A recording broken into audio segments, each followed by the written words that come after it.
Essa é nossa criada maluca. Nós a mantemos por caridade, sabem? Essas palavras atravessaram meu peito como uma lâmina enferrujada.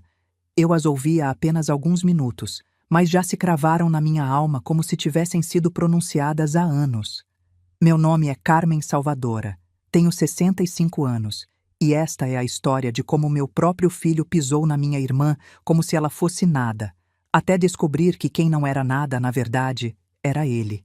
Mas antes de eu continuar, verifique se você já se inscreveu no canal, deixe seu like.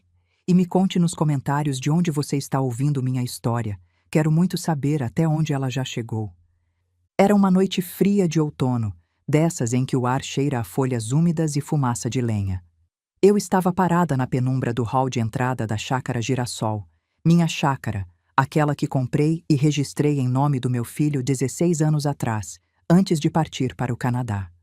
As janelas brilhavam com luz dourada, e o som de taças tilintando misturava-se com música e risadas. Uma festa.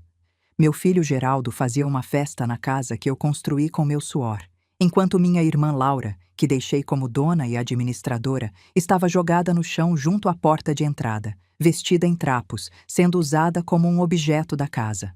O taxista que me trouxe olhou para mim com pena quando saí do carro. Eu usava um casaco cinza simples, sapatos gastos, cabelos completamente grisalhos. Para ele, eu era apenas uma velha que talvez tivesse errado o endereço. Ele não sabia que aquela velha havia construído um império de petróleo nas plataformas geladas do Canadá, que aquela velha era chamada de Duquesa de Ferro pelos homens mais duros que já conheci, que aquela velha estava prestes a ensinar ao próprio filho que uma mãe não é apenas aquela que dá vida, mas também aquela que, quando necessário, ensina o que é justiça. Meu nome é Carmen Salvadora. Nasci em uma pequena cidade do interior de São Paulo, numa família de comerciantes honestos. Meu pai tinha uma loja de ferragens na praça principal e minha mãe costurava vestidos de noiva para as moças da região. Não éramos ricos, mas também não nos faltava nada. Cresci ouvindo meu pai dizer: Carmen, a dignidade não se compra, ou se tem ou não se tem, e quem perde a dignidade perde tudo. Aprendi desde criança o valor do trabalho duro e da honestidade. Minha irmã Laura nasceu quando eu tinha 10 anos, e desde o primeiro dia em que a segurei nos braços, senti que era minha responsabilidade protegê-la. Ela era tão frágil, tão delicada, com aqueles olhos grandes e assustados. Você é a irmã mais velha, dizia minha mãe. Um dia, quando não estivermos mais aqui, só terão uma a outra. Conheci Ricardo Salvadora quando eu tinha 23 anos, numa festa de São João na cidade vizinha. Ele era engenheiro civil, acabara de se formar, tinha olhos gentis e um sorriso que iluminava qualquer ambiente. Namoramos durante 3 anos, construindo nossa história aos poucos, até que nos casamos numa cerimônia simples na igreja matriz, com meu vestido feito pelas mãos da minha mãe e buquê de flores do jardim da casa. Foi um casamento humilde, mas repleto de amor verdadeiro. Geraldo nasceu num dia chuvoso de março, 3 anos depois do nosso casamento. Lembro do cheiro de éter e sabão do hospital, das mãos frias da enfermeira, e depois, daquele peso quente e macio nos meus braços. Meu filho. Meus olhos encheram de lágrimas quando ele abriu aqueles olhos enormes e escuros, me olhando como se já me conhecesse desde sempre. Ricardo estava ao meu lado, segurando minha mão, sussurrando: Ele tem seus olhos, Carmen. Vai ser forte como você. Os primeiros anos foram felizes. Ricardo trabalhava em uma grande construtora. Eu cuidava de Geraldo e ajudava na loja dos meus pais. Morávamos num apartamento pequeno, mas aconchegante, com varanda onde plantei gerânios vermelhos. Nas tardes de domingo, Ricardo ensinava Geraldo a empinar pipa no parque e eu preparava feijoada.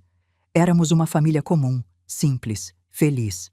Mas a felicidade, descobri, é como flor de vidro, linda, mas frágil demais para este mundo. Geraldo tinha apenas 5 anos quando Ricardo morreu. Foi num acidente de obra, uma viga mal fixada, um erro de cálculo, destino. Não importa. O resultado foi o mesmo. Meu marido, meu amor, o pai do meu filho, estava morto aos 32 anos. Encontrei o telegrama quando voltei da escola com Geraldo. Meu mundo desabou naquele momento. Fiquei viúva aos 34 anos, sem renda estável, com um filho pequeno que me perguntava todos os dias: Mãe, quando o papai volta? E eu, com o coração partido em 1000 pedaços, tinha que sorrir e dizer: Seu pai virou estrelinha, meu amor. Está cuidando de nós lá de cima. A construtora pagou uma indenização. Não era muito, mas era algo. Meus pais me ofereceram voltar para a casa deles, mas recusei. Eu tinha meu orgulho, tinha minha dignidade e tinha um filho para criar. Não podia me permitir desmoronar. Os anos que se seguiram foram os mais difíceis da minha vida. Trabalhei em tudo que pude para sustentar Geraldo. Primeiro, fui professora de português numa escola estradal. Depois, comecei a dar aulas particulares à noite. Aos finais de semana, fazia doces por encomenda. Dormia 4 horas por noite, acordava às 5 da manhã para preparar o café de Geraldo, levava-o à escola, trabalhava o dia inteiro, voltava correndo para ajudá-lo com o dever de casa, depois saía para dar aulas particulares até às 11 da noite. Durante 15 anos, vivia assim. Tudo para que não faltasse nada para Geraldo. Ele estudou em escola particular desde pequeno, graças às horas extras que fiz. Teve curso de inglês, de informática, aulas de reforço. Quando chegou a hora da faculdade, paguei cada mensalidade de engenharia civil com o suor do meu rosto. Ele queria seguir os passos do pai, e eu não ia permitir que meu filho abandonasse seu sonho por falta de dinheiro. Enquanto isso, fui aprendendo. Fiz cursos noturnos de administração, contabilidade, gestão de negócios. Estudava de madrugada, depois que Geraldo dormia. Aprendi sozinha sobre investimentos, ações, mercado imobiliário. A indenização da morte de Ricardo, que muitos teriam gastado rapidamente, eu multipliquei. Comprei ações quando ninguém queria, vendi quando todos queriam. Em 10 anos, transformei aquela pequena quantia em algo substancial. Quando Geraldo tinha 20 anos, fiz algo que ninguém esperava. Vendi meu pequeno apartamento, juntei todas as minhas economias e comprei a Chácara Girassol, uma propriedade enorme no interior que estava abandonada há anos. Era uma casa linda, de madeira, com jardim imenso e macieiras antigas. Custou tudo o que eu tinha, e mais um pouco. Registrei a casa em nome de Geraldo, mas fiz questão de incluir uma cláusula especial no contrato de doação, aquela mesma cláusula que meu filho nunca se deu ao trabalho de ler. Laura, minha irmã caçula, havia enviuvado também. Seu marido morreu de câncer e ela ficou sozinha, sem filhos. Pedi que ela administrasse a chácara, cuidasse da propriedade e prometi que quando voltasse, moraríamos juntas ali, nós 3. Depois, fiz algo que chocou a todos. Anunciei que iria para o Canadá, trabalhar nas plataformas de petróleo nas regiões geladas de Alberta. Geraldo implorou que eu não fosse. Mãe, você tem quase 50 anos. É trabalho de homem, trabalho brutal, temperaturas congelantes. Mas eu tinha um plano. Nos escritórios de petróleo pagavam fortunas para engenheiros e administradores dispostos a aguentar o frio extremo de 40 graus negativos, a solidão, o trabalho de 20 horas por dia. E eu estava disposta. Passei 16 anos no Canadá. 16 anos acordando com o termômetro marcando 40 graus negativos, geleiras ao longe, ventos cortantes que penetravam até os ossos. Trabalhei como assistente, depois supervisora, depois gerente, finalmente diretora de operações. Os homens que trabalhavam comigo me chamavam de Duquesa de Ferro. Eu era dura, justa e não tolerava incompetência nem preguiça. Mandava dinheiro para Geraldo todos os meses, transferências generosas que permitiram que ele terminasse a faculdade, abrisse seu próprio escritório de engenharia, se casasse bem. Enviei dinheiro para Laura também, para manter a chácara, fazer reformas, contratar empregados. Recebia cartas deles, no começo, frequentes e afetuosas, depois, cada vez mais espaçadas. Nos últimos 5 anos, apenas cartões genéricos de Natal. Mas eu não me importava. Estava construindo um futuro. Estava criando um legado. Acumulei uma fortuna considerável. Investi em ações de petrolíferas, em imóveis na capital, em fundos internacionais. Aos 65 anos, tinha recursos suficientes para comprar metade daquela cidade do interior onde nasci. E então, depois de 16 longos anos, decidi que era hora de voltar para casa. Não avisei que estava voltando. Queria ser surpresa. Peguei um voo, depois outro, depois um ônibus, finalmente um táxi. Quando o motorista parou diante dos portões de ferro forjado da Chácara Girassol, senti o coração apertar. Era ainda mais bonita do que eu lembrava. A casa brilhava com luz elétrica, o jardim estava impecável, tudo parecia perfeito. "Tem certeza de que é aqui, senhora?" perguntou o taxista, olhando para minhas roupas simples com dúvida. "A casa parece rica, e a senhora?" "É aqui mesmo, filho", respondi, pagando a corrida com gorjeta generosa que fez seus olhos se arregalarem. Caminhei pelo caminho de cascalho, cada passo me aproximando da minha família. Imaginei como Laura bateria palmas de alegria, como Geraldo me abraçaria com lágrimas nos olhos, dizendo: "Mãe, finalmente voltou. Agora pode descansar." A porta da frente estava aberta. Música alta vinha de dentro, risadas, o tilintar de taças. Uma festa. Subi os degraus da varanda, atravessei a soleira e entrei no hall. E foi ali que meu mundo desmoronou de novo. O hall estava inundado de luz. Lustres enormes de cristal pendiam do teto. As paredes de carvalho estavam cobertas de quadros caros em molduras douradas. No centro, uma multidão de pessoas elegantes, homens de terno, mulheres de vestido longo, todos segurando taças de champanhe que cintilavam sob a luz. Cheirava a perfumes caros importados, canapés de salmão defumado e algo mais, o cheiro enjoativo e inconfundível da hipocrisia. Ninguém me notou de imediato. Eu era apenas uma sombra cinza no fundo de sua festa reluzente. E então, meu olhar caiu. À esquerda da entrada, ajoelhada no chão de mármore frio, estava uma figura disforme. Uma mulher de cabelos grisalhos emaranhados, vestida em trapos que um dia foram vestido. Suas mãos seguravam um pano sujo, escuro de tanta sujeira acumulada. Naquele momento, ouvi risadas altas vindo do jardim. Um grupo de homens entrava pela porta lateral, e na frente, rindo mais alto que todos, estava ele. Meu filho. Geraldo tinha 36 anos agora. Era alto, imponente, usava um paletó de veludo vinho e botas de couro altas cobertas de lama grossa e fresca. Segurava uma taça de vinho tinto numa mão, gesticulava com a outra. Ele se aproximou da entrada, viu a mulher ajoelhada e, sem quebrar o passo, ergueu o pé direito. "Limpa!" ordenou ele, voz casual, como quem pede sal à mesa. A mulher, Laura, minha Lala, minha irmã, pegou o trapo imundo e começou a esfregar a bota dele. Suas mãos tremiam, lama grossa grudava no pano, respingava no chão de mármore, manchava seus dedos descalços. Geraldo conversava com os outros homens, rindo, gesticulando, como se não houvesse pessoa humana aos seus pés. Como se fosse móvel, como se fosse objeto. "Geraldo, meu Deus!" riu uma mulher loira de vestido vermelho, segurando taça de champanhe. "Você ainda mantém essa tradição? Fazer a velha limpar suas botas?" Geraldo gargalhou. O som era aveludado, satisfeito, cruel. "É só nossa criada maluca", anunciou em alto e bom som para todo o saguão, virando-se para que todos vissem. "Ela adora servir, não é mesmo, velha?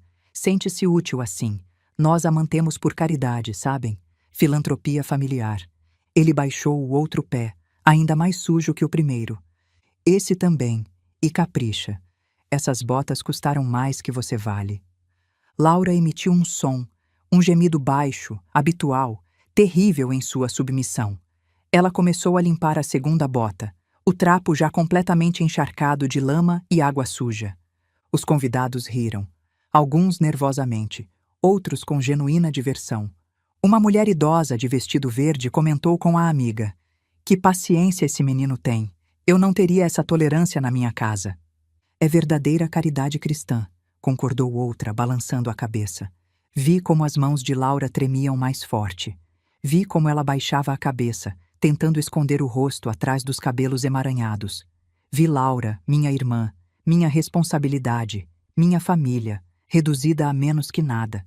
Você já viu alguém que ama sendo tratado como se não fosse nada? Já sentiu esse aperto no peito, essa raiva fria que paralisa? Conta nos comentários se você também já presenciou uma injustiça assim. Quero ler cada história.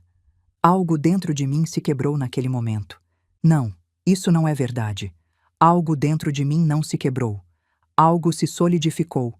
Se transformou em gelo puro, duro, inabalável. Vi como minha irmã, minha Lalá, minha menina de olhos grandes que protegia a vida inteira, estava jogada ali como trapo descartado. Vi como seu corpo tremia, não de frio, mas de resignação. Vi Laura, minha irmã, minha responsabilidade, minha família, reduzida a menos que nada. E vi Geraldo, meu filho, meu menino que embalei nos braços, meu garoto que ensinei a respeitar os outros, humilhando a dignidade de outra pessoa como se isso fosse motivo de piada. Não gritei. Não corri para abraçar minha irmã. Não me joguei sobre meu filho com as mãos cerradas. Histeria é luxo de fracos. E eu era tudo, menos fraca. A mãe dentro de mim, aquela que sonhava com abraços e lágrimas de reencontro, morreu ali mesmo. Em seu lugar, nasceu a mulher que os trabalhadores das plataformas canadenses conheciam e temiam. A Duquesa de Ferro havia retornado. Dei um passo para a frente. Sai da sombra para a luz do lustre. Calma, medida, silenciosa. O barulho no salão começou a diminuir. Primeiro ficaram em silêncio aqueles que estavam mais perto da porta. Eles viram algo em mim. Não apenas uma velha num casaco barato. Viram meus olhos. O olhar que aprendi a usar quando observava acidentes na plataforma, quando enfrentava homens 2 vezes meu tamanho, quando precisava tomar decisões que custavam vidas. O silêncio se espalhou pelo hall como gelo rachando num lago. Geraldo estava de costas para mim. Ele sentiu o silêncio, a mudança no ar. Virou-se lentamente, ainda com um sorriso nos lábios. Mas o sorriso apagou quando me viu. Mãe? A palavra saiu da boca dele como pergunta, como se não tivesse certeza se eu era real ou aparição. Foi então que outra pessoa reagiu. No centro do salão, com uma taça de conhaque, estava um homem de cabelos grisalhos em uniforme rigoroso. Reconheci-o imediatamente. Ivo Costa, promotor da cidade, homem a quem uma vez ajudei a salvar a carreira quando estava começando, 25 anos atrás. Seus olhos se arregalaram. O rosto ficou instantaneamente cinzento, perdendo todo o rubor festivo. A taça de cristal escorregou de seus dedos e se espatifou no parquet com som ensurdecedor. Respingos de conhaque dourado voaram nas calças dos convidados. Ninguém se mexeu. Ivo Costa, homem que a cidade inteira respeitava e temia, fez algo que chocou a todos. Ele se curvou numa reverência profunda, respeitosa, quase servil. Carmen Salvadora, sussurrou ele no silêncio sepulcral. Disseram-nos que a senhora havia falecido no Canadá. Um acidente de plataforma. Todos os olhares se voltaram para mim. Geraldo empalideceu. A cor sumiu completamente do seu rosto, deixando-o da cor de papel velho. Sua boca se abriu, fechou, abriu de novo sem emitir som. Mas então, vi algo acontecer. A máscara voltou. Ele se recompôs com velocidade surpreendente, e em seus olhos piscou algo pegajoso e calculista. "Estão vendo?" gritou ele de repente, apontando para mim com o dedo, sua voz alta e teatral. "A pobre mamãezinha realmente voltou, mas olhem para ela. Olhem como ela olha através de nós.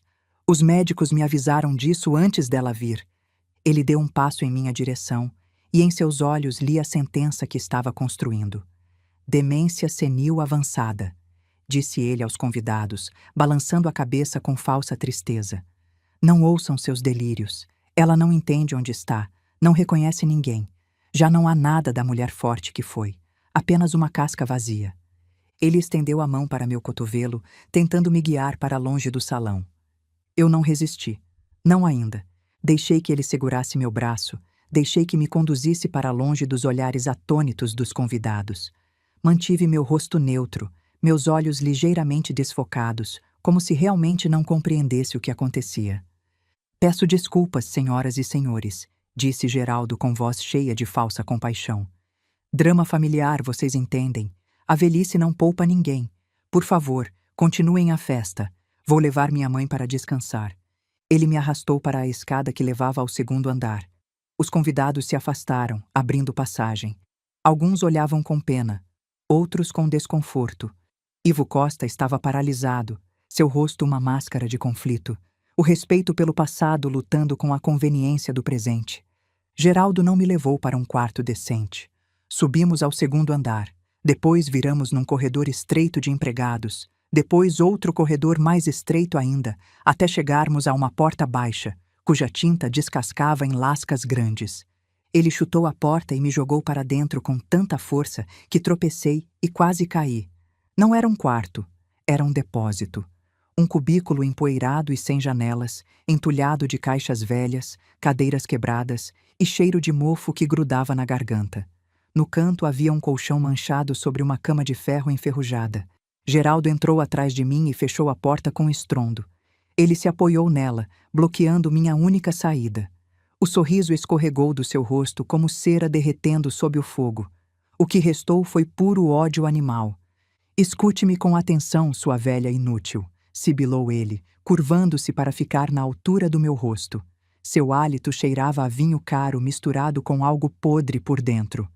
Você morreu. Para todos eles lá embaixo, para o promotor, para o juiz, para todos. Você está morta ou louca. Não me importa qual versão você escolher. Fiquei em silêncio, estudando seu rosto. Procurava algum traço do menino que chorava quando eu machucava o dedo. O garoto que desenhava cartões de Dia das Mães. O jovem que me abraçou chorando no dia da formatura. Não encontrei nada. Apenas um estranho. Um estranho fraco, ganancioso e desesperado. Se você piar, continuou ele, baixando a voz para um sussurro venenoso, cada palavra escolhida para cortar. Se tentar falar com Ivo, com o juiz, com qualquer pessoa, vou jogar sua preciosa irmãzinha na rua. Agora mesmo. Só com as roupas do corpo. Ela não vai durar uma noite. Ele sorriu então, e aquele sorriso era pior que qualquer insulto. E sabe a melhor parte? Será legal. Ela não está registrada aqui, não tem documentos, não tem nada. Para o mundo, ela não existe. Posso fazer o que quiser com ela. Meu peito não tremeu. Meu coração não acelerou. Medo, raiva, desespero. Emoções atrapalham o planejamento. E eu precisava planejar. Avaliei a situação. Fisicamente não poderia vencê-lo. Gritar seria inútil. A música lá embaixo abafaria qualquer som. Ivo Costa já fizera sua escolha. Minha única arma era tempo e informação. Precisava que Geraldo relaxasse, que parasse de me ver como ameaça. Deixei minhas mãos começarem a tremer. Deixei meus ombros caírem. Deixei meus olhos se desfocarem e umedecerem. Comecei a balançar a cabeça em pequenos tremores, imitando os velhos com Parkinson que via na vila de trabalhadores. Geraldinho, murmurei, arrastando as palavras de propósito. Filho, onde estão meus óculos? Está escuro aqui. Quero ir para casa. Vi o alívio inundar o rosto dele. Seus ombros relaxaram. Ele viu o que queria ver. Uma velha quebrada, mente perdida, inofensiva. Fique aqui, disse ele, já sem a mesma tensão na voz. Não se atreva a sair, entendeu? Sim, filhinho, murmurei, olhando para um ponto vago na parede. Vou ficar quietinha. Boa menina. Ele saiu e ouvi o clique da fechadura do lado de fora. Fiquei no escuro, mas não deitei naquela cama imunda. Fiquei de pé, ereta, escutando como embaixo a festa continuava, como as taças brindavam a saúde do anfitrião que acabara de trancar a própria mãe num depósito como se fosse lixo velho. As horas passaram com lentidão cruel. Aos poucos a música cessou, os carros partiram, a casa mergulhou no silêncio sonolento da madrugada. Tirei do cabelo um grampo, aquele mesmo grampo de metal simples que sempre carrego. Nas plataformas de petróleo, aprendi que um pedaço de metal e conhecimento podem abrir qualquer porta. O velho mecânico, tio Miguel, me ensinou quando perdíamos chaves nos contêineres durante tempestades de gelo. Sinta o metal, Carmen, dizia ele. Ele quer se abrir, só precisa pedir com gentileza. Pedi. A fechadura era velha, simples. 2 movimentos, 3 segundos, um clique baixo. A porta cedeu. Saí no corredor silencioso. As tábuas do assoalho rangiam suavemente sob meus pés. Não fui procurar um quarto confortável. Desci, para o hall. Junto à porta de entrada, no mesmo lugar onde havia ajoelhada, Laura estava jogada ali. Nem sequer lhe deram um cobertor. Ela tremia no sono, respirando com assobio através dos lábios rachados. Ajoelhei-me ao lado dela. O mármore frio espetou meus joelhos, mas ignorei. Tirei meu casaco cinza e cobri minha irmã com cuidado. Sentei ao lado dela, no chão frio, encostando as costas na parede. Peguei sua mão na minha.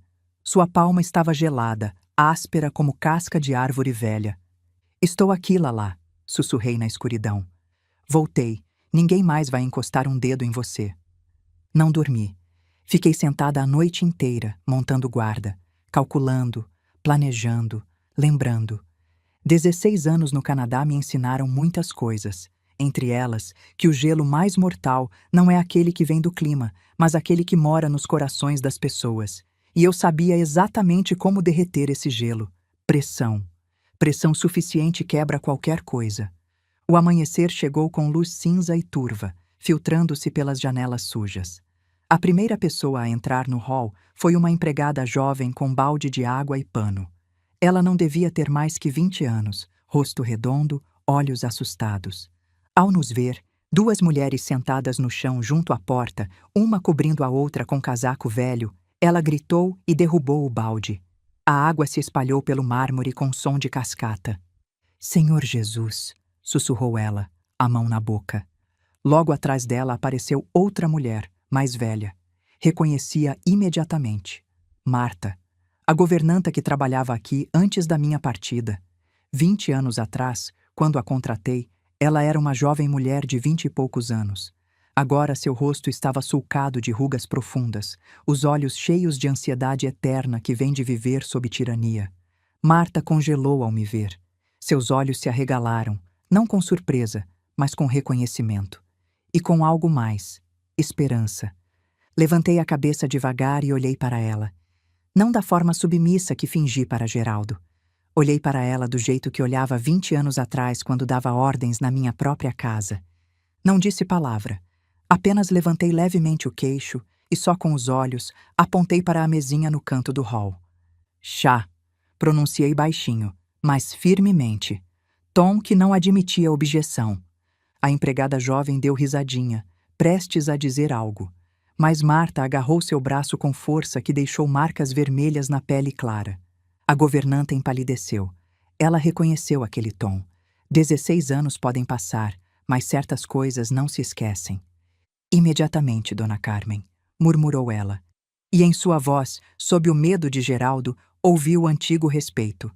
5 minutos depois, Marta voltou com bandeja de prata. Nela havia bule de porcelana branca com desenhos azuis. Reconheci o aparelho, era da minha mãe. E 2 xícaras. 2 pratos com mingau de aveia fumegante, coberto de manteiga dourada que derretia lentamente. Marta ajoelhou-se para colocar a bandeja no chão diante de nós. Suas mãos tremiam. Ela colocou a xícara de chá na minha frente. O pires tilintou contra o mármore. Interceptei seu olhar. Nele havia súplica urgente.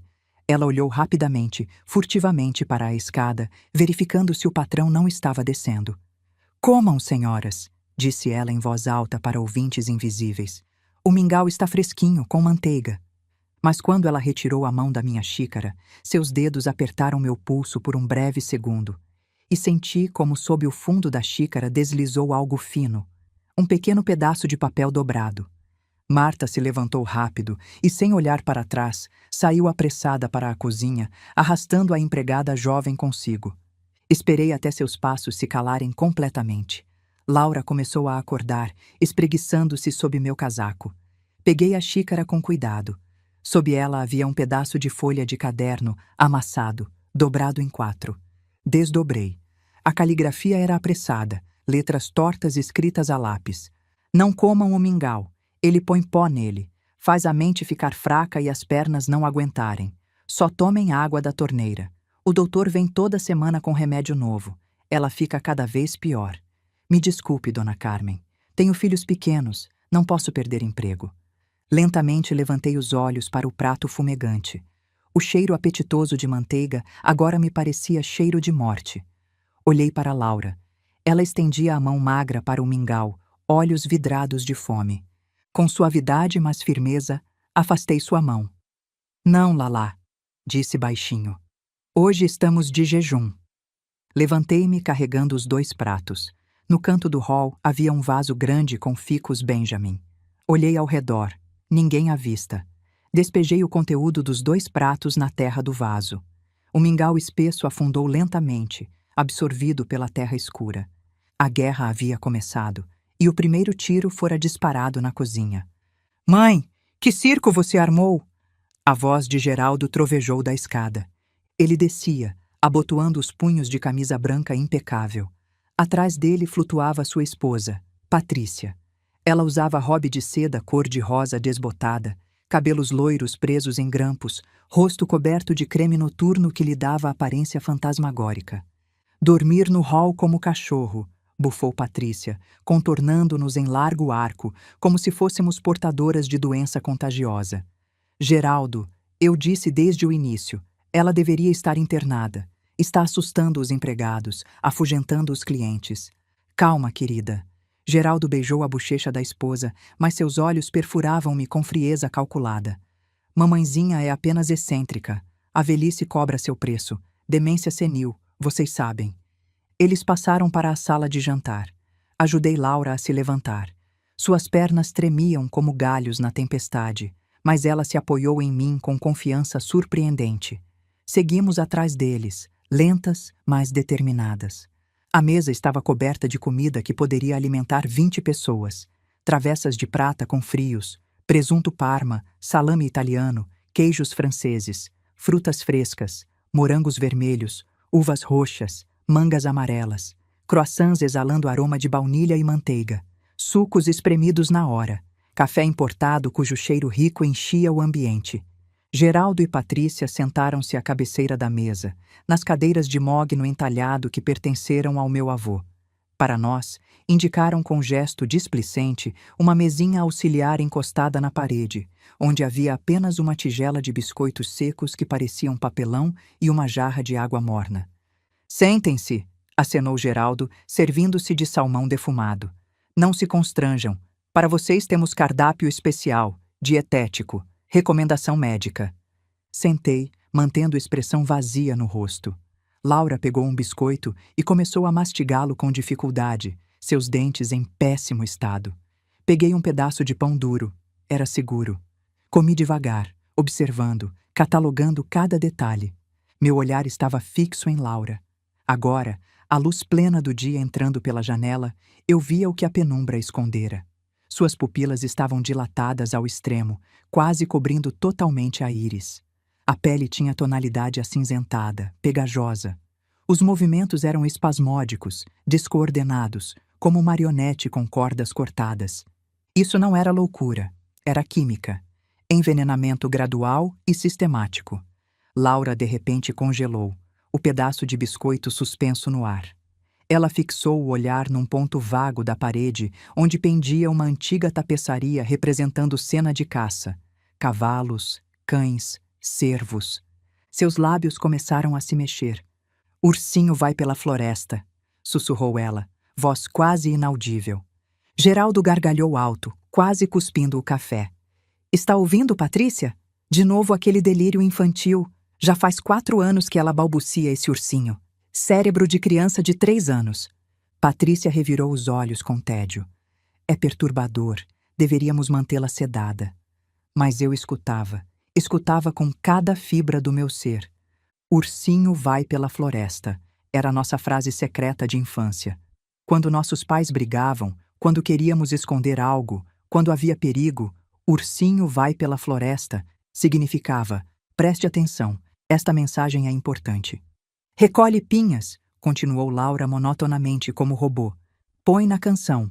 E então suas palavras mudaram. A voz ficou estranha, mecânica, mas as palavras eram precisas.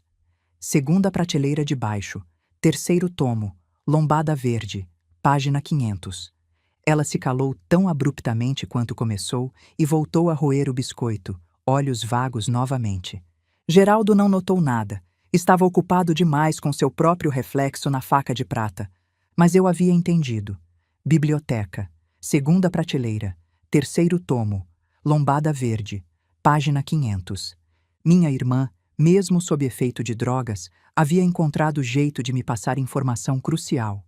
Geraldo se levantou, limpando os lábios no guardanapo de linho. Aproximou-se de mim com passos medidos, cheirando a colônia cara que não conseguia mascarar o cheiro de medo emanando dele. Mãe, disse ele, e a palavra soou como insulto. Temos pouco tempo. Daqui a 2 dias acontece o baile dos fundadores aqui na chácara. Virá um investidor importantíssimo da capital, um grupo que quer desenvolver esta região. Preciso que tudo corra perfeitamente. Ele jogou sobre a mesa uma pasta preta de couro. Isto é mera formalidade. Autorização para seu tratamento médico e administração temporária das suas contas. Você não quer que eu e Patrícia falimos com seus remédios caros, não é? Abriu a pasta. Dentro havia um documento de várias páginas, texto miúdo, terminologia jurídica confusa. Mas meus olhos, treinados a ler contratos de petróleo de milhões, captaram o essencial imediatamente. Não era autorização temporária, era procuração irrevogável. Era doação total e incondicional de todos os meus bens. E bem no final, em letras microscópicas, a doadora confirma estar em pleno juízo e firme memória, e renuncia ao direito de residir no imóvel especificado no prazo de 24 horas após a assinatura. Não era apenas roubo, era sentença de morte. Assim que eu assinasse, seríamos expulsas, eu e Laura, para a rua. No frio, sem nada, legalmente. Oficialmente. Geraldo estendeu-me uma caneta cara, Mont Blanc dourada. Vamos, não demore. Assine aqui. Peguei a caneta. Minha mão, aquela mesma mão que assinara contratos multimilionários, começou a tremer visivelmente. Não precisei fingir. A raiva fazia meus dedos tremerem de verdade. Eu não enxergo bem, murmurei, inclinando-me sobre o papel. Só faça um X então, berrou Geraldo, perdendo a paciência. Qualquer rabisco serve. Posicionei a caneta sobre a linha de assinatura. Pressionei. E então, minha mão teve uma convulsão súbita. A ponta da caneta rasgou o papel, espirrando tinta preta. A mancha se espalhou instantaneamente, cobrindo o texto. E então, como em pânico tentando consertar, passei a palma da mão pela tinta ainda molhada, espalhando-a por toda a folha, transformando o documento em borrão negro e ilegível. Ah! Soltei, voz assustada e culpada. Desculpe, filhinho, desculpe, as mãos não obedecem. Estou velha, estou velha. O rosto de Geraldo ficou vermelho, muito vermelho. As veias do pescoço incharam como cordas. Sua vaca velha idiota! Gritou ele, agarrando-me pelos ombros e me sacudindo com violência. Você sabe quanto custou fazer esse documento? Sabe quanto o advogado cobrou? Patrícia pulou da cadeira, derrubando-a com estrondo. Geraldo, pare, largue ela. Você vai matá-la antes do baile, e precisamos que ela esteja viva pelo menos até a assinatura legal. Geraldo me empurrou de volta para a cadeira com tanta força que bati as costas no encosto. Ele respirava pesadamente, cerrando os punhos, olhos injetados. Tirem isso! Gritou para os empregados que observavam da porta.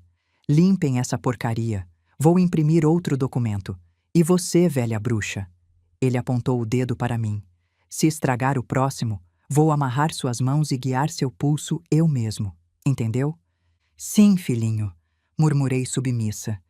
Desculpe, filhinho. Ele saiu voando da sala, batendo a porta com força que fez o cristal na cristaleira tilintar. Patrícia correu atrás, seus saltos estalando no mármore como tiros.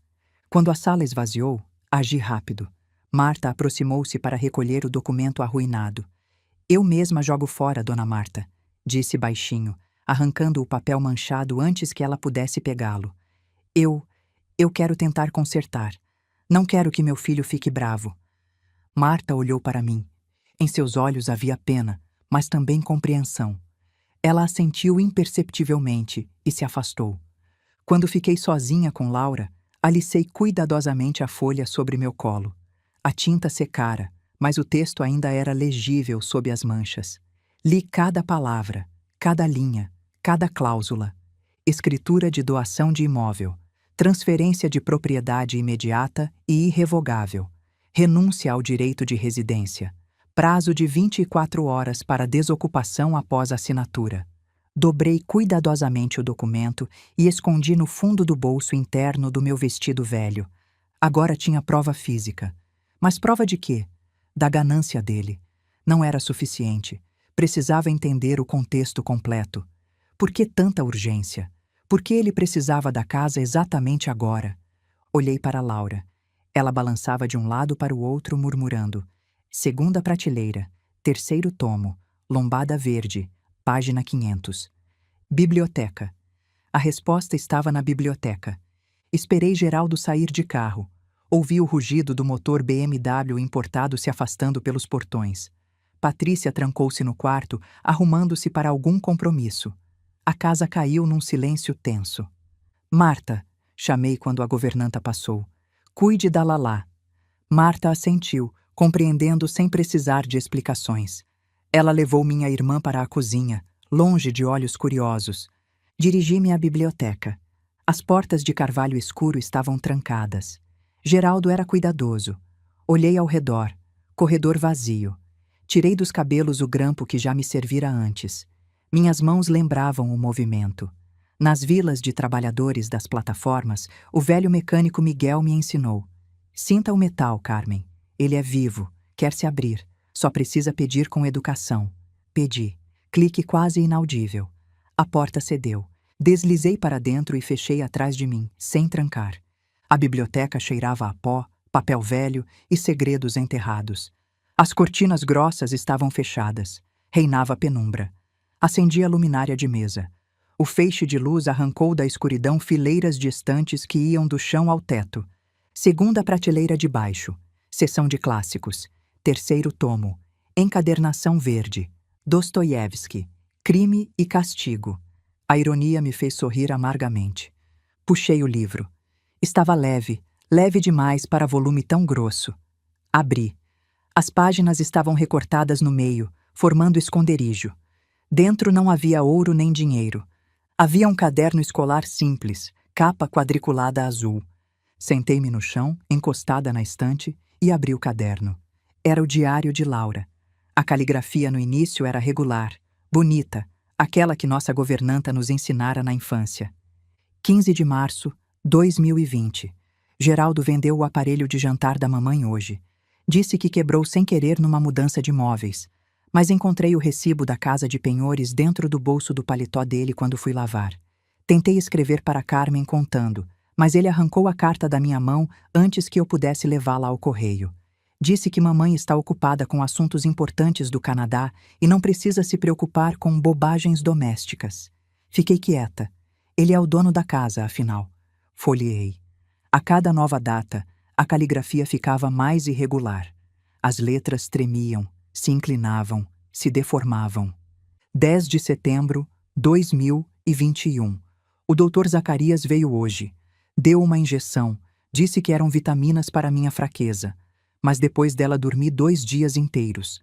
Quando acordei, o quadro de Di Cavalcante que ficava na sala havia sumido.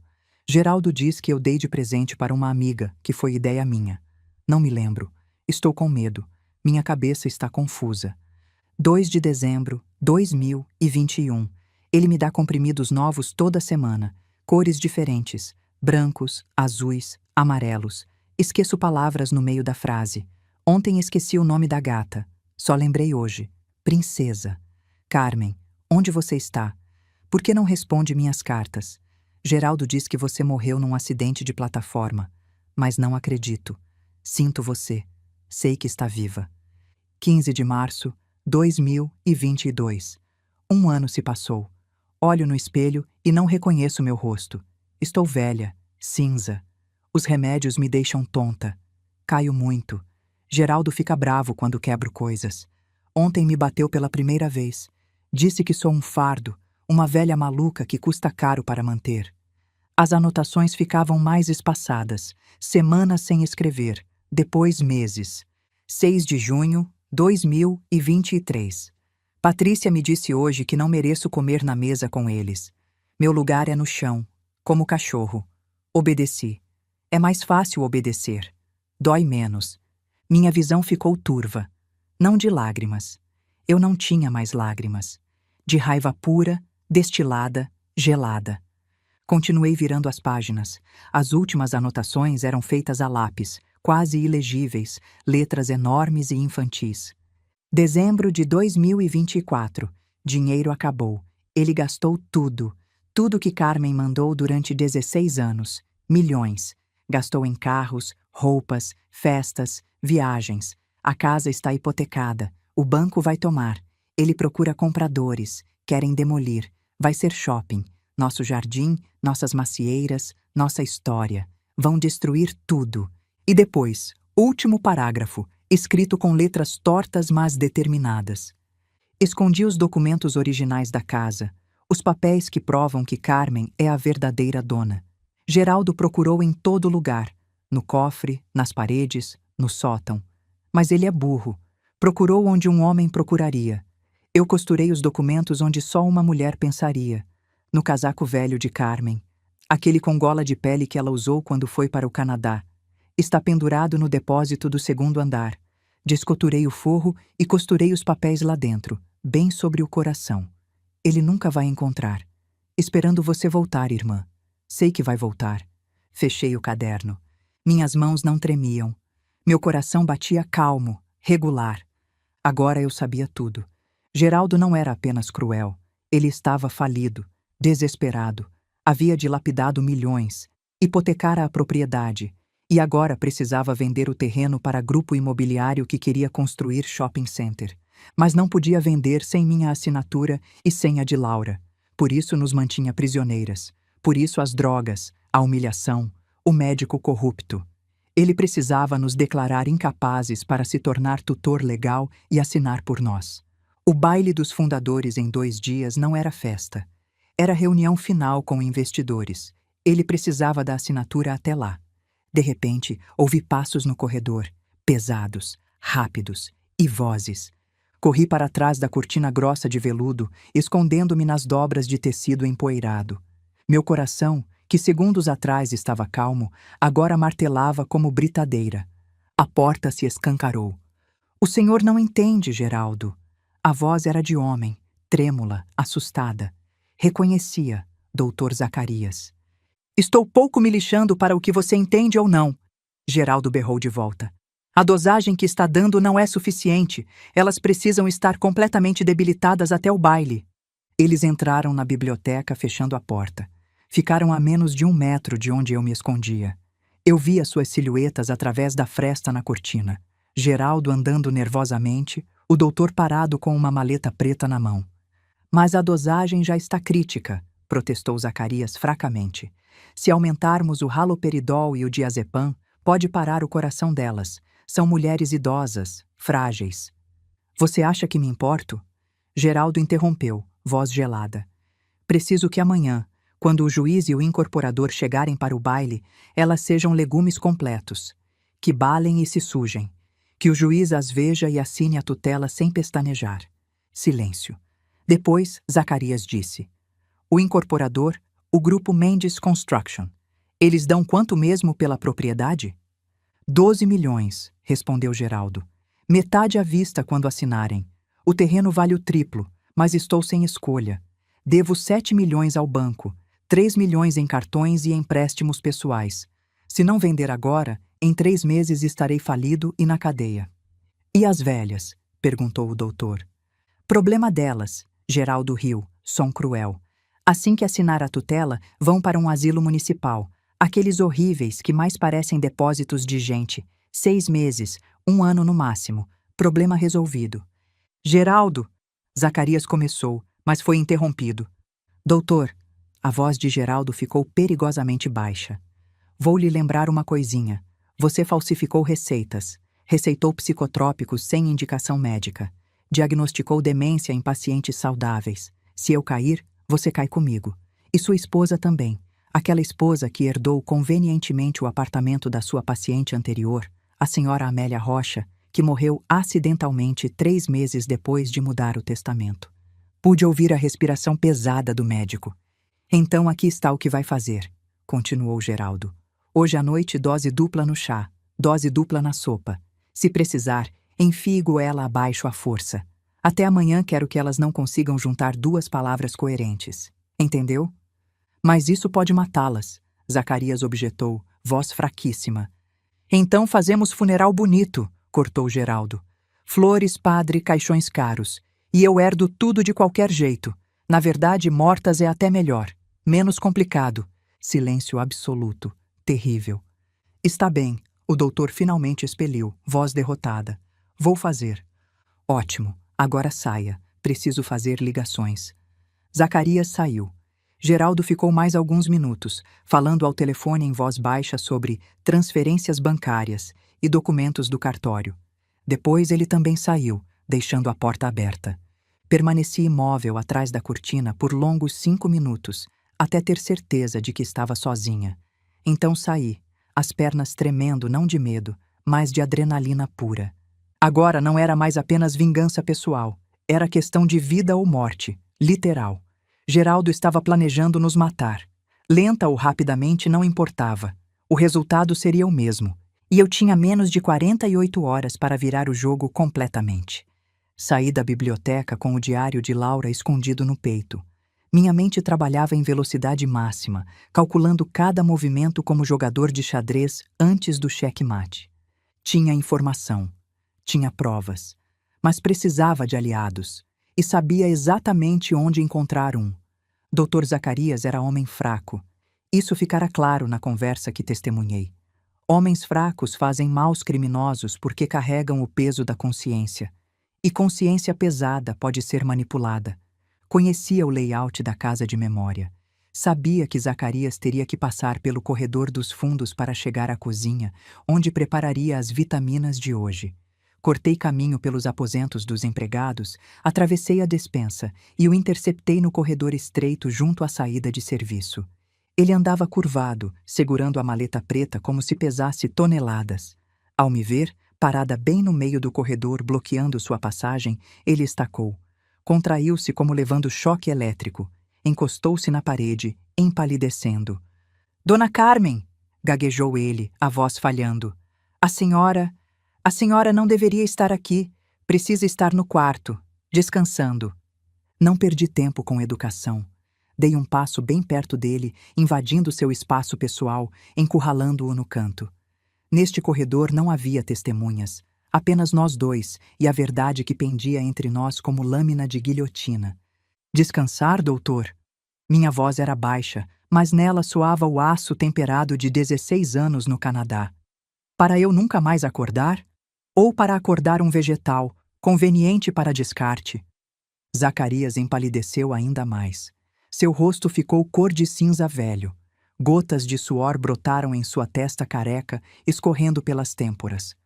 Não sei do que a senhora fala. Isso é tratamento médico, para seu bem." "Chega!" cortei-o com dureza. "Ouvi sua conversa na biblioteca. Cada palavra. Haloperidol, diazepam, dose dupla. Pode matá-las." "Suas palavras, doutor, não minhas." Os olhos dele se arregalaram em terror absoluto. A maleta caiu de suas mãos trêmulas e bateu no chão com som surdo. Frascos de vidro tilintaram lá dentro. Eu...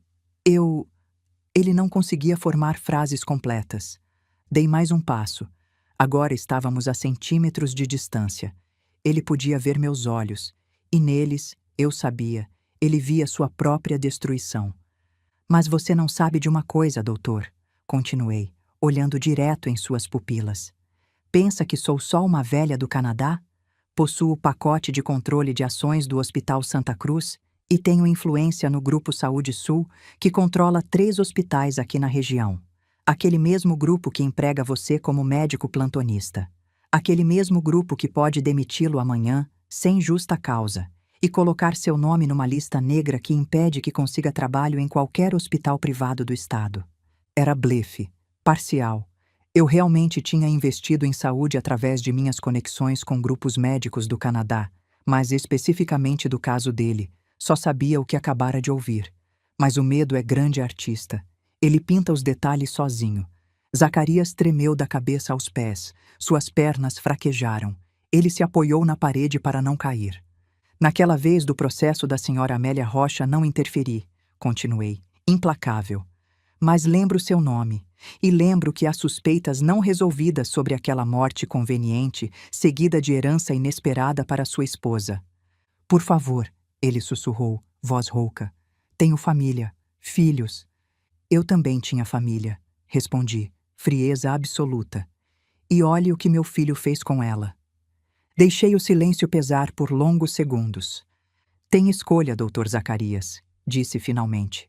Pode cumprir a ordem do meu filho, nos matar, lenta ou rapidamente. E então garanto que em uma semana estará sentado numa cela, não por erro médico, mas por homicídio premeditado qualificado de 2 pessoas idosas indefesas. Fiz pausa para efeito. Meus advogados, e tenho os melhores que dinheiro pode comprar, vão desenterrar cada erro seu dos últimos 20 anos, cada receita falsificada, cada diagnóstico fraudulento, cada morte suspeita. Vão destruir você, sua carreira, sua família. Sua esposa terá que devolver aquele apartamento quando provarem que a senhora Rocha foi coagida ou envenenada. Seus filhos vão crescer com pai presidiário. Zacarias soluçou. Um som patético, quebrado. Ou, minha voz suavizou ligeiramente, me ajuda agora. E então, talvez, apenas talvez, eu esqueça seu nome quando estiver colocando ordem nesta cidade. Ele me olhava não como paciente, mas como juiz segurando o martelo antes da sentença final. O que devo fazer? Sussurrou ele, voz de criança assustada. Primeiro, ordenei, firmemente, troque os comprimidos, nos dê placebos, vitaminas reais, cálcio, magnésio, qualquer coisa que não danifique a mente, e diga ao Geraldo que a dose foi aplicada como mandou. Ele assentiu rapidamente, cabeça balançando como boneco de mola. Vou fazer, juro, vou fazer. Segundo, continuei, a partir de agora, reduz gradualmente a dosagem de Laura. Ela precisa estar lúcida em 48 horas, consciente, capaz de testemunhar. Mas Geraldo vai notar a melhora dela. Não se ela continuar fingindo, interrompi. E você vai ensiná-la a fingir. Vai visitá-la em particular e explicar que precisa simular confusão, sonolência, desorientação, mas por dentro estará recuperando a clareza mental. Sim, entendo. Terceiro, minha voz endureceu novamente. Amanhã no baile, quando perguntarem sobre meu estado mental, você dirá a verdade, só a verdade, que estou em perfeito juízo, que os diagnósticos anteriores foram fraudados sob coação, entendeu? Mas Geraldo vai me matar. Geraldo vai estar ocupado demais sendo preso, cortei. Preocupe-se em salvar sua própria pele, doutor. Segurei-o pela lapela do paletó, forçando-o a me olhar nos olhos. Se me trair, se contar a Geraldo, se tentar me drogar de verdade, juro pela memória do meu marido que vou dedicar cada centavo que possuo para destruir você. Seu emprego perdido, sua reputação destruída, sua esposa processada como cúmplice, seus filhos na miséria. Entendeu? Entendi. Farei tudo o que mandou. Soltei-o. Ele cambaleou, pegando a maleta do chão com mãos trêmulas. Agora vá, disse. Prepare as vitaminas verdadeiras. E lembre-se, estou observando cada movimento seu. Ele quase correu para longe, tropeçando nas próprias pernas. Fiquei sozinha no corredor, endireitando os ombros. Não confiava totalmente nele. Homens fracos podem ceder sob pressão. Mas o medo pela própria vida é coleira mais forte que lealdade a Geraldo. Teria que apostar nisso. Agora precisava da outra peça do quebra-cabeça, os documentos originais. Subi silenciosamente ao segundo andar, depois ao depósito onde Geraldo me trancara na primeira noite. A porta não tinha mais cadeado. Ele se sentia seguro, achando que eu era inofensiva. Entrei no cubículo empoeirado. Luz cinza entrava por uma pequena janela no alto. Entre caixas velhas, móveis quebrados e teias de aranha, avistei o que procurava. Pendurado num prego enferrujado na parede do fundo, meu casaco velho, aquele que usei quando parti para o Canadá 16 anos atrás. Lã grossa e escura, gola de pele de carneiro já desgastada, botões de osso. Estava coberto de poeira, tecido manchado de mofo, mas ainda inteiro. Peguei-o com reverência. O peso era familiar, reconfortante. Quantas tempestades de gelo este casaco enfrentou. Quantas vezes me protegeu de ventos que matavam. Minhas mãos apalparam o forro interno. Senti imediatamente. A costura estava irregular, pontos grossos e desiguais feitos por mão trêmula. Laura. Puxei com cuidado uma linha solta. Os pontos se desfizeram facilmente. O tecido do forro se abriu. E lá, protegidos entre o acolchoado e o brim, estavam eles. Documentos. Folhas grossas de papel timbrado, amareladas pelo tempo, dobradas em 4. Puxei-os devagar. O papel estalou no silêncio como tiro. Mesmo na luz fraca, reconheci o selo do cartório, vermelho e inconfundível. Desdobrei o documento principal. Escritura pública de doação com cláusula de reversão. Doadora, Carmen Salvadora. Donatário, Geraldo Ricardo Salvadora. Imóvel, Chácara Girassol, matrícula 47.893. E então, na segunda página, em letras claras e incontestáveis, cláusula especial de reversão. Conforme artigo 555 do Código Civil Brasileiro, a presente doação poderá ser revogada se o donatário a. cometer atentado contra a vida da doadora ou membros de sua família, b. causar à doadora ofensas físicas, c. injuriar gravemente ou caluniar a doadora, d. causar lesões corporais à doadora ou familiares, e dar destinação ao imóvel que represente ameaça de perda irremediável de bem com grande valor afetivo para a doadora. E mais abaixo, a doadora Carmen Salvadora mantém direito vitalício de residência e uso do imóvel, não podendo ser removida ou despejada sob qualquer circunstância enquanto viver. Li e reli 3 vezes, certificando-me de cada palavra. 16 anos atrás, quando registrei esta propriedade, eu havia sido cuidadosa. Meu pai sempre dizia: confie, mas documente. Eu confiara em Geraldo, mas documentar a minha proteção. Esta cláusula era espada de Damocles pendendo sobre minha cabeça. Minha salvação. Desci com os documentos escondidos junto ao diário no fundo do meu vestido. Fui direto à cozinha. Laura estava sentada num banquinho de madeira perto do fogão, Marta ao lado alimentando-a com colheradas de caldo de galinha verdadeiro, sem drogas. Lalá! Chamei suavemente. Ela levantou os olhos, ainda turvos, ainda confusos, mas havia algo diferente. Uma centelha, pequena, mas presente. Ajoelhei-me diante dela, pegando suas mãos frias nas minhas. Escuta com atenção, minha irmã. O doutor vai trazer remédio novo hoje. Vitaminas de verdade desta vez. Você vai começar a se sentir melhor, mais clara. Sua cabeça vai desanuviar. Ela me olhava, piscando devagar. Mas é muito importante, continuei, apertando suas mãos, que você continue fingindo que está confusa. Entende? Quando Geraldo estiver perto, finja estar perdida, balbuciar, cambalear. Mas quando estivermos sozinhas, pode ser você mesma. Carmen. Ela sussurrou meu nome pela primeira vez com real consciência. Sim, querida, sou eu. Voltei, e vou consertar tudo. Lágrimas escorreram pelo rosto enrugado dela. Não lágrimas de desespero, mas de alívio. Ele me machucou, sussurrou ela, voz rouca de desuso. Eu sei, vi, e ele vai pagar, Lalá. Vai pagar por cada brutalidade, cada humilhação, cada noite que você dormiu no chão como animal. Você conseguiria perdoar alguém que fez isso com sua família? Ou a justiça precisa ser servida, não importa quem seja? Me conta nos comentários o que você faria. Dr. Zacarias apareceu ao anoitecer, nervoso, suando frio, mas cumpriu a palavra. Trouxe cápsulas que ele mesmo me mostrou antes de dar a Laura. Gluconato de cálcio, complexo B, vitamina D. Nada que causasse danos. Observei enquanto ele administrava a primeira dose. Laura engoliu obedientemente. Nas próximas 36 horas, ele me sussurrou quando Geraldo não estava por perto. Ela vai começar a recuperar lucidez. Os psicotrópicos vão sendo eliminados do organismo, mas vai haver abstinência, tremores, ansiedade, insônia. Aguento, disse Laura surpreendentemente clara. Depois piscou e voltou à expressão vaga quando ouviu passos se aproximando. Geraldo entrou na cozinha verificando. Aplicou a dose dupla? Perguntou ao médico. Sim, senhor Salvadora, mentiu Zacarias suavemente. Dose dupla como ordenado. Nas próximas horas elas vão ficar bastante sonolentas. Ótimo!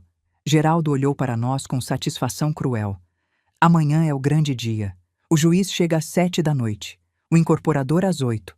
Preciso que às 9, quando todos estiverem presentes, elas estejam apresentáveis, mas obviamente incapazes. Entendeu?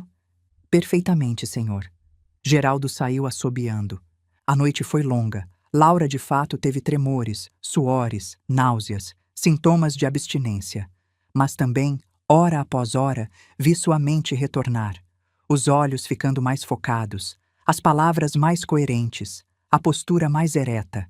Às 5 da manhã, ela me olhou com completa clareza e disse: Carmen, obrigada por voltar. Achei que nunca mais veria você. Abracei-a, apertando forte seus ombros magros. Nunca mais vou deixar ninguém encostar um dedo em você. O dia amanheceu claro e frio. A casa entrou em frenesi.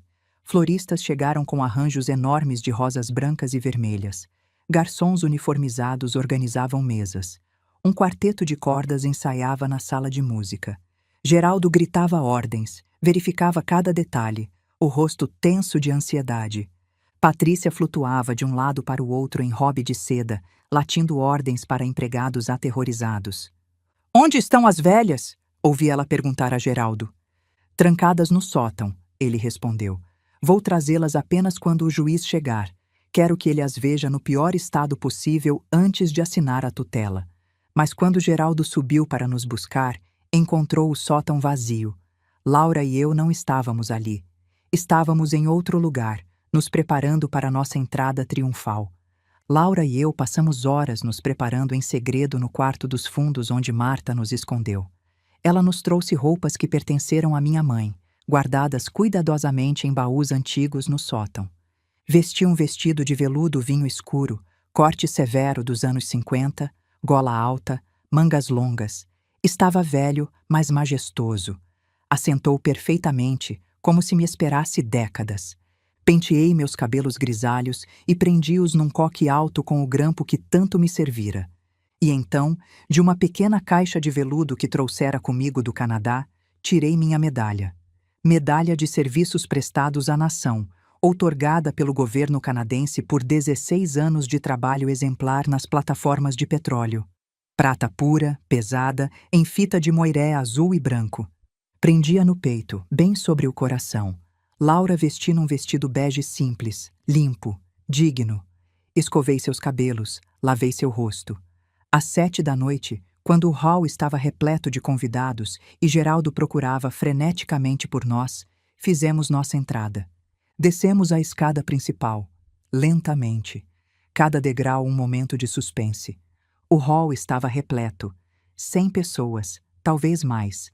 Homens de terno escuro, mulheres de vestido de gala, champanhe dourado em taças de cristal, canapés em bandejas de prata, música suave do quarteto de cordas. No centro, junto à lareira monumental, estava montado um pequeno palco. Nele, Geraldo conversava animadamente com 3 homens. Reconheci um deles, Ivo Costa, o promotor, em uniforme de gala. O segundo era homem gordo de rosto vermelho, toga de juiz sobre o ombro. O juiz Henrique Moraes. O terceiro era homem alto de terno cinza impecável, pasta de couro na mão. O incorporador. Geraldo estava radiante, gesticulando, explicando algo sobre tradição familiar e novo desenvolvimento. Foi então que começamos a descer o último lance de escada. O primeiro a notar foi um convidado próximo à escadaria. Ele parou de falar, olhou para cima e congelou. Depois outro e outro. O sussurro correu pelo salão como vento através de folhas secas. As conversas foram morrendo. A música desafinou e parou. O silêncio se tornou absoluto. Geraldo, de costas para a escada, sentiu a mudança. Virou-se lentamente. Quando me viu, a cor fugiu do seu rosto. Ficou branco como papel. A taça de champanhe quase escorregou de seus dedos. Mãe? A palavra saiu como sussurro descrente. Continuei descendo, passo após passo. Laura ao meu lado, também ereta, também digna. Não éramos as velhas maltrapilhas que ele esperava exibir. Éramos 2 mulheres, idosas, sim, mas vestidas com dignidade, andando com cabeça erguida. Ivo Costa estava com taça de conhaque na mão. Quando me viu, realmente me viu, não a imagem que Geraldo pintara, seus olhos se arregalaram, mas desta vez ele não deixou cair a taça. Ele a colocou cuidadosamente sobre a mesa mais próxima e deu um passo à frente. E então, promotor que fizera cidades tremerem, curvou-se em reverência profunda. Carmen Salvadora, disse ele, voz tremendo mas clara. Disseram-nos que a senhora estava incapacitada, demência senil avançada, incapaz de reconhecer pessoas ou lugares. Cheguei ao final da escada. Parei ali, no centro do hall, todas as atenções voltadas para mim. Reconheço perfeitamente onde estou, Dr. Costa, disse claramente, cada palavra articulada. Estou na chácara Girassol, minha propriedade, aquela que comprei com meu suor há 16 anos, aquela que registrei com cláusula especial de reversão, aquela que, aparentemente, meu filho pretende vender sem meu conhecimento ou consentimento. O silêncio era tão denso que pude ouvir o tic-tac do relógio de parede no corredor distante. Geraldo recuperou-se rápido. Sempre fora bom em mentir. Vejam, gritou ele apontando para mim, voz alta e teatral. Estão vendo? Exatamente o que os médicos avisaram. Delírios de posse, paranoia. Ela acredita que ainda é dona da casa, mas esquece que doou tudo há 16 anos. Ele caminhou até mim, tentando me agarrar pelo braço. Mamãe, mamãe, acalme-se. Você está confusa. Vamos voltar para seu quarto. Afastei seu braço com um tapa seco. Não forte, mas decidido. Não estou confusa, disse, voz cortando o ar como lâmina. E não vou a lugar nenhum. Virei-me para o juiz. Meritíssimo Henrique Moraes, sou Carmen Salvadora. Estou em pleno juízo e firme memória. E estou aqui para denunciar crimes múltiplos cometidos por meu filho. O salão ofegou coletivamente. Patrícia gritou, levando a mão dramaticamente ao coração. Ela enlouqueceu. Vejam, está tendo surto psicótico. Roubo sistemático, continuei, ignorando-a. Falsificação de documentos médicos. Administração forçada de psicotrópicos. Tentativa de fraude imobiliária. E cárcere privado. Geraldo ficou vermelho. A veia na têmpora pulsou. Está mentindo. Ela não sabe o que diz. Doutor Zacarias, chamei, procurando o médico entre os convidados. Ele estava encostado numa coluna, pálido, tremendo. Doutor Zacarias, repeti, voz firme. Confirme para o juiz. Confirme os laudos médicos que forneceu a meu filho. Todos os olhares se voltaram para o médico. Geraldo também olhou, confiante. Era seu cúmplice, afinal. Mas eu via o medo nos olhos de Zacarias. Medo de mim, que era maior que lealdade a Geraldo.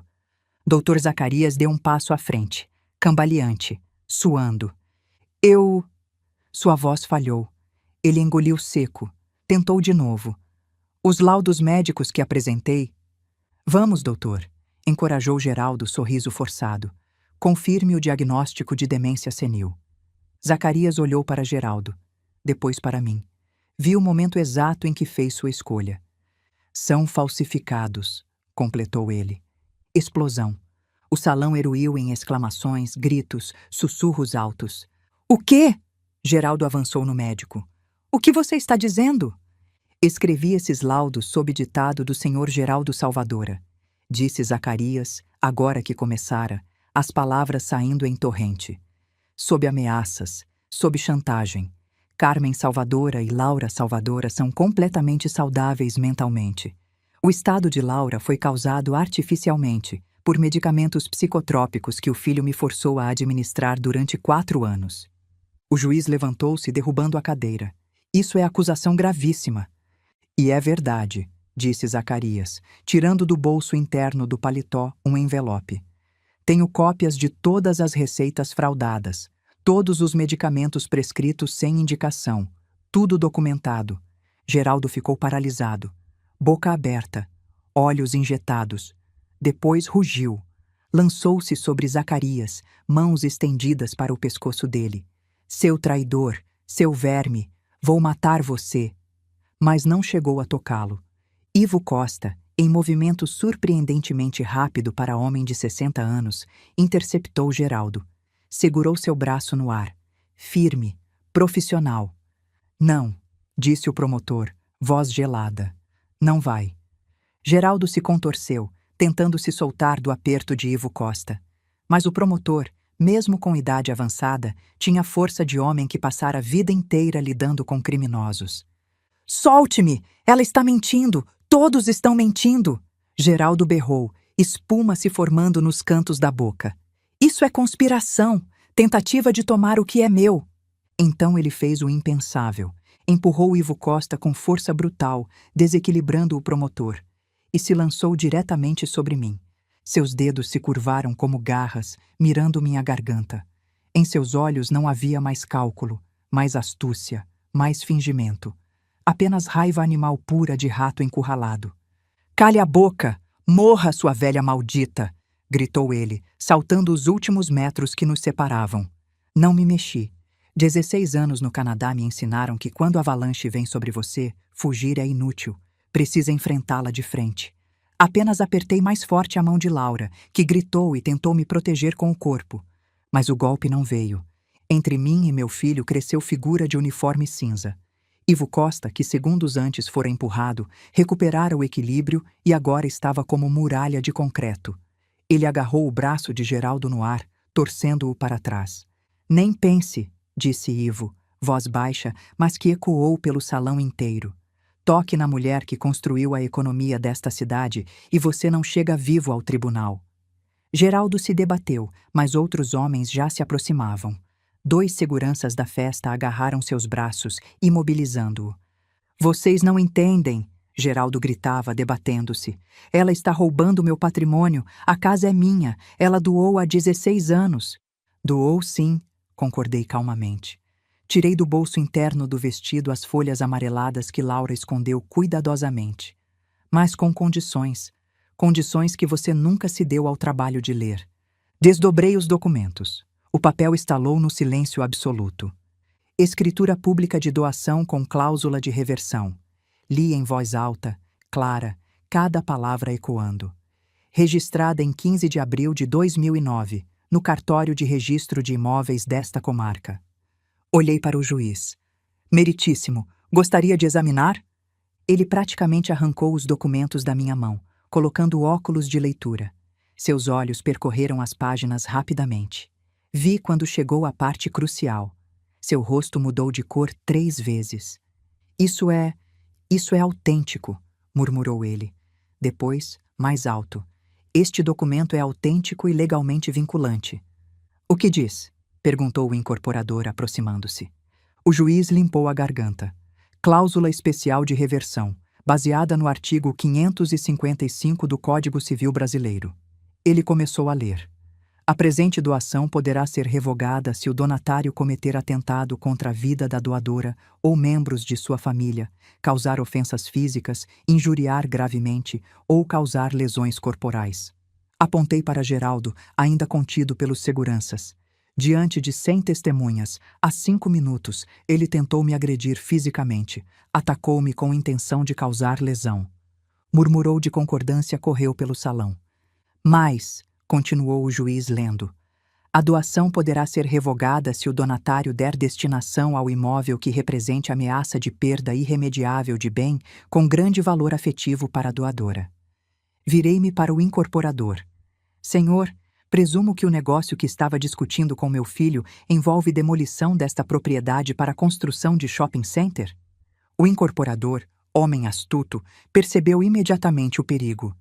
"Nós estávamos em negociações preliminares, mas nada foi assinado. Nenhum contrato foi firmado."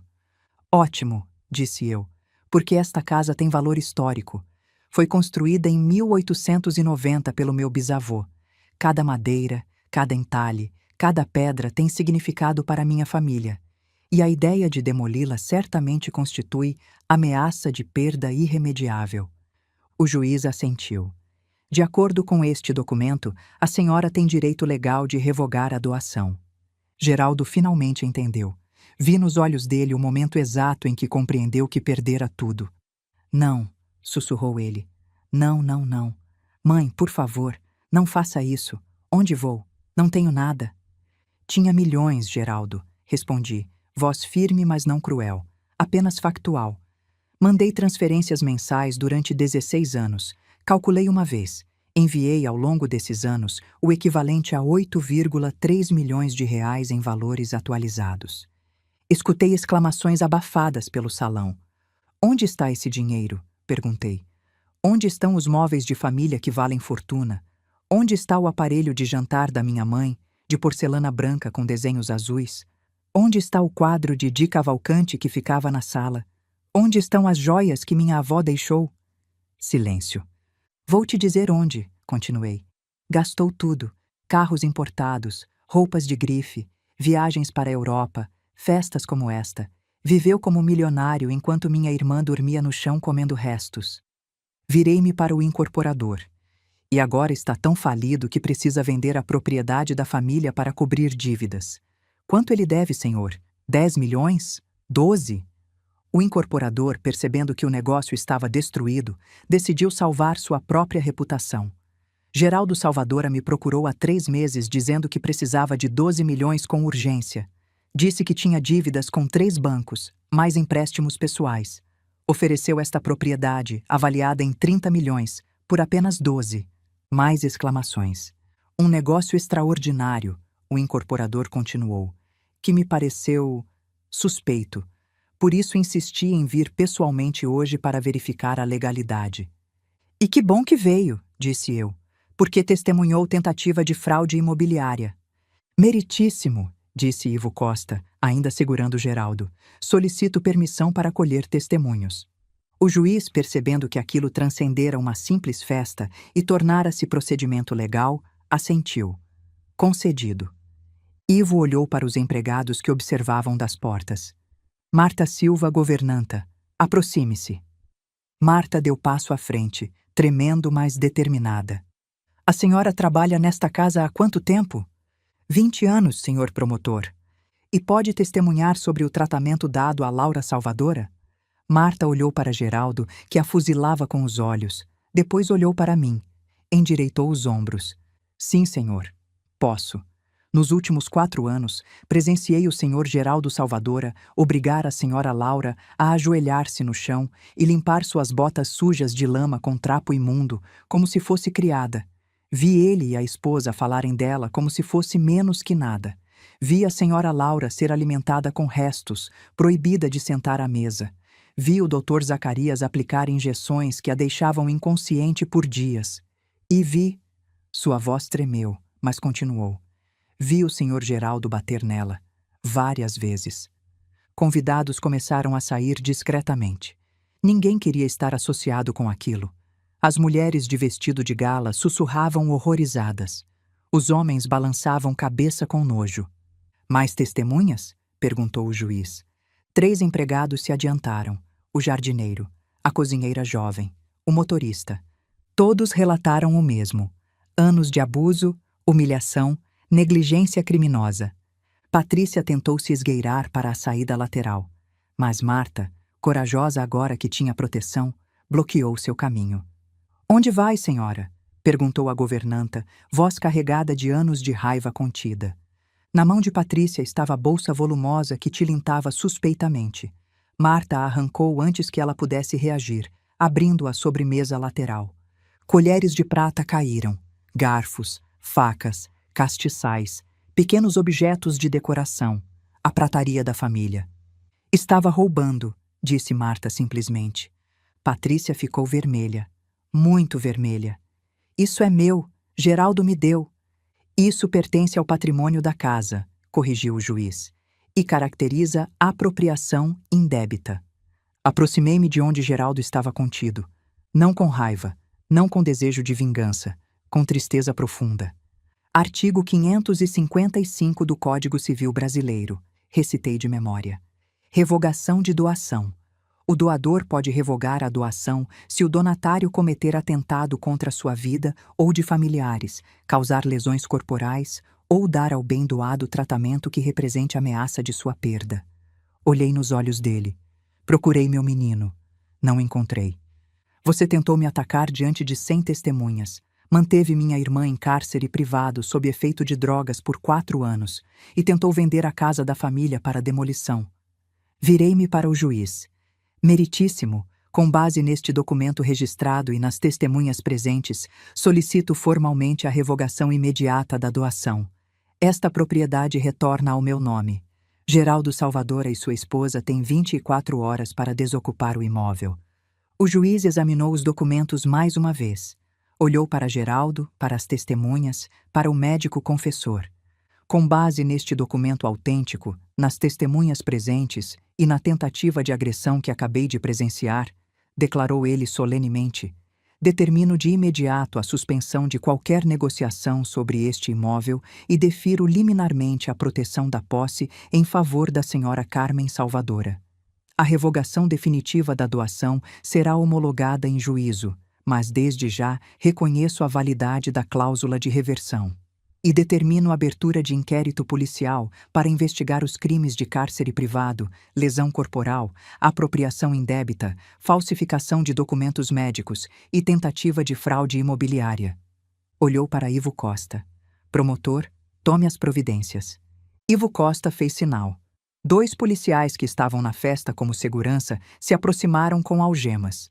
Geraldo Ricardo Salvadora, disse Ivo formalmente, está preso preventivamente pelos crimes de cárcere privado qualificado, lesão corporal dolosa contra idoso, tentativa de estelionato e tentativa de agressão. Tem direito de permanecer em silêncio e de ter advogado presente. As algemas clicaram nos pulsos de Geraldo. Ele não lutou mais. Estava quebrado. Pendia entre os policiais como boneco de pano, olhando para o chão. Patrícia Campos Salvadora, Ivo continuou, está presa por cumplicidade nos crimes acima, mais apropriação indébita de bens. Patrícia soluçou dramaticamente. Eu não sabia de nada, fui enganada, ele me obrigou. Ninguém acreditou, levaram ambos para fora. Geraldo passou por mim uma última vez. Parou, levantou os olhos. Mãe, sussurrou, e pela primeira vez havia verdadeira emoção na voz. Não amor, não arrependimento, apenas autopiedade. O que vai ser de mim? Olhei para ele. Este homem que fora meu bebê, meu garoto, minha razão de viver por décadas. Vai aprender, disse eu simplesmente.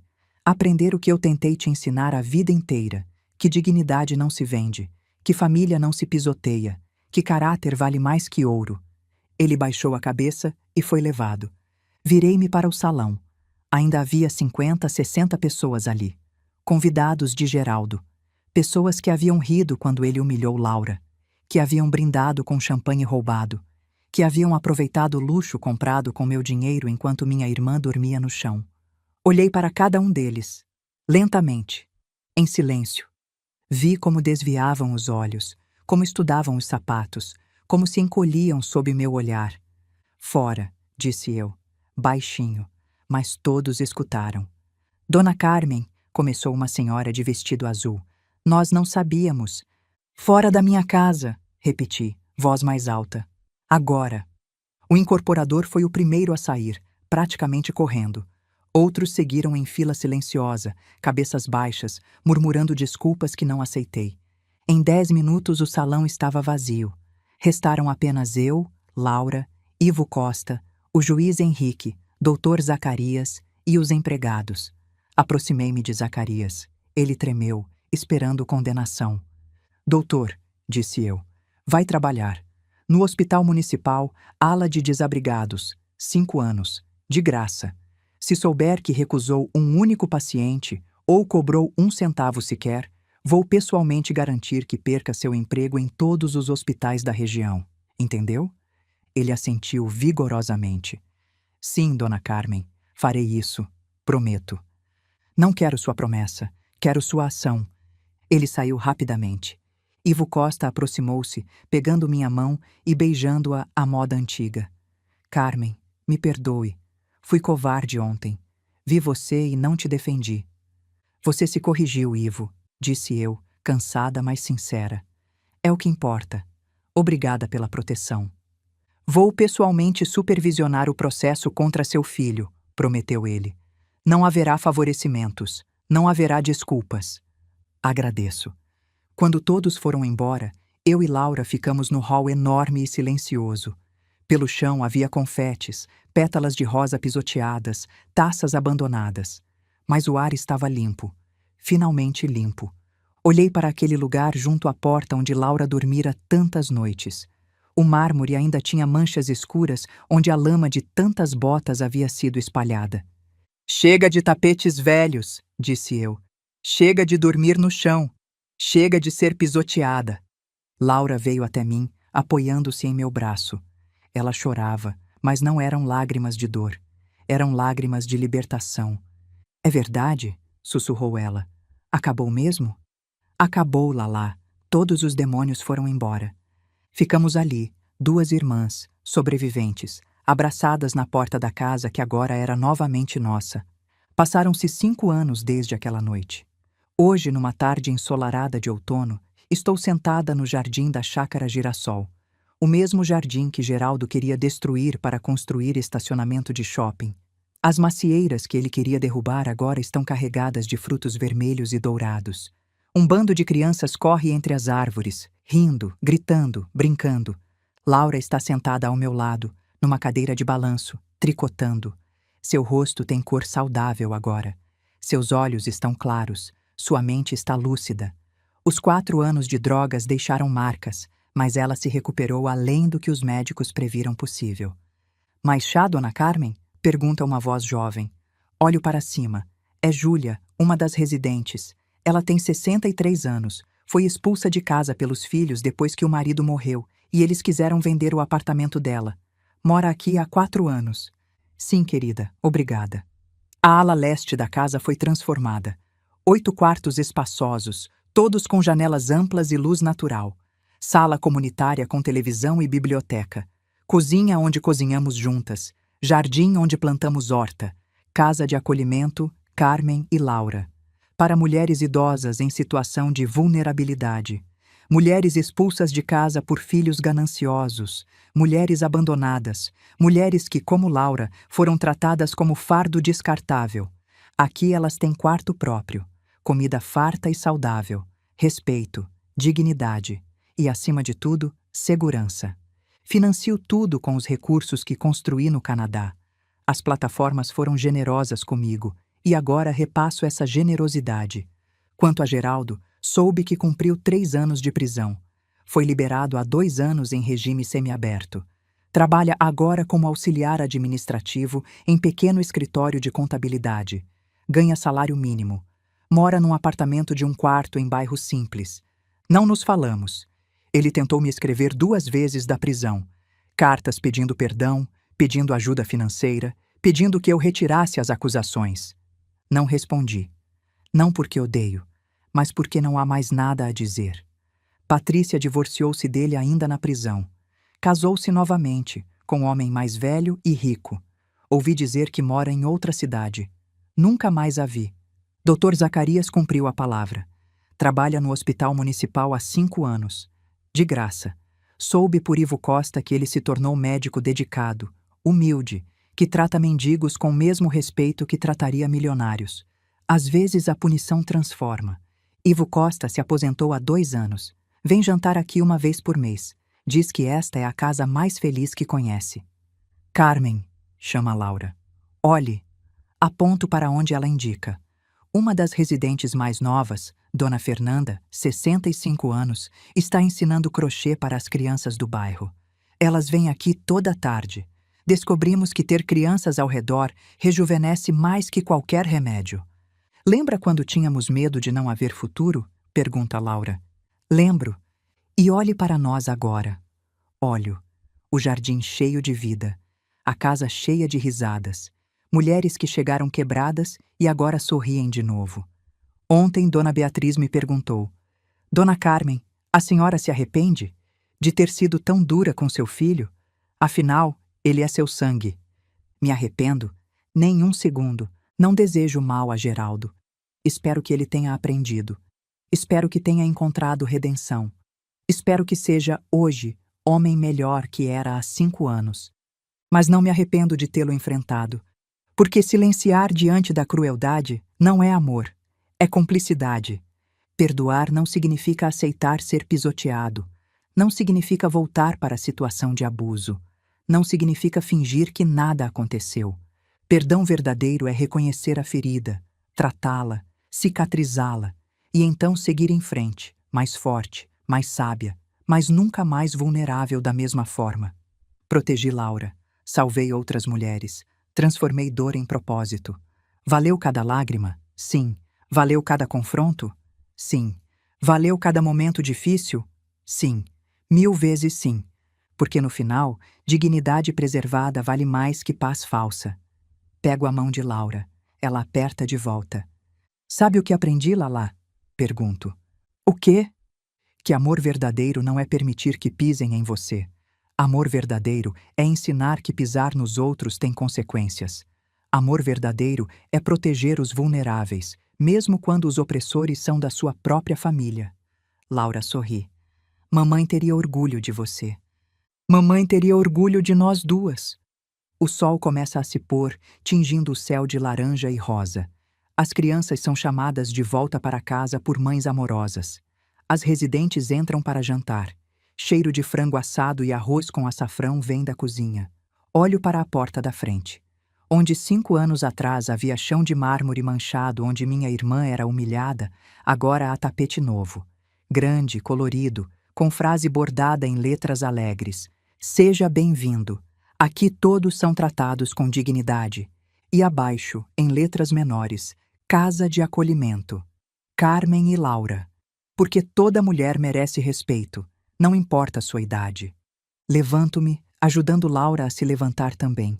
Caminhamos devagar para dentro de nossa casa. Nossa verdadeira casa. Aquela que construímos não com dinheiro, mas com coragem, justiça e amor verdadeiro. Bem-vinda ao lar, Carmen, sussurra Laura. Bem-vinda ao lar, Lalá. E pela primeira vez em 16 longos anos, sinto que finalmente, realmente, estou em casa. Se minha história ajudou uma única mulher a abrir os olhos, terá valido a pena. Se minha decisão inspirou uma única mãe a não aceitar abusos, mesmo vindos de filhos, terei cumprido meu propósito. Se minha coragem deu força para uma única irmã defender outra, minha missão estará completa. Porque no final, família não é quem te machuca sem consequências. Família é quem te respeita, te protege, te ama de verdade. E quando alguém, não importa quem seja, te trata como tapete, você tem direito, não, você tem dever de levantar com dignidade e dizer, nunca mais. Obrigada por me ouvir até o final. Se essa história tocou seu coração, se inscreva no canal e ative o sininho para ouvir mais histórias de mulheres que transformaram humilhação em sabedoria, dor em propósito, lágrimas em triunfo. Cada dia uma mulher, uma lição de vida. Compartilhe essa história com alguém que você ama, especialmente com aquelas mulheres mais velhas que tantas vezes são esquecidas, desrespeitadas, pisoteadas. Às vezes uma história assim pode mudar tudo. Pode dar coragem para dizer não. Pode dar força para buscar justiça. Você conhece alguma mulher que precisava ouvir esta história hoje? Marque ela aqui nos comentários. Compartilhe com sua mãe, sua avó, sua tia, sua vizinha idosa. E me conta, você acha que fui justa? Ou deveria ter dado outra chance ao meu filho? Escreva sua opinião nos comentários. Quero ler cada um. Que Deus abençoe você e sua família. Até a próxima história.